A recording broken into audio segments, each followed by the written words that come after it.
everyone, welcome back to Sunny Life channel. Thank you so much guys for tuning in. I'm here to update you of what's going to happen on Imbewu, the seat from the 31st of May to the 4th of June 2021 on Monday.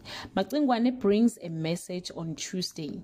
Nomfundo tells Punyuga that Mazulu might be right. Thokozile could be alive on Wednesday. Nkulego tells Figile he's ready to risk jail by revealing the truth behind Thokozile's fake death on Thursday. Thokozile is planning to betray Zethu and skip the country with only Mepo. Tusheleni stands up for Poppy's dignity and he starts trending on social media on Friday. Nkulego hatches a plan with Fikile to make a fake appeal to Zethu, promising her on a live news stream that he loves her and wants them back together as a family. Guys, this is all I have for today. You can leave your comment below and share your opinion.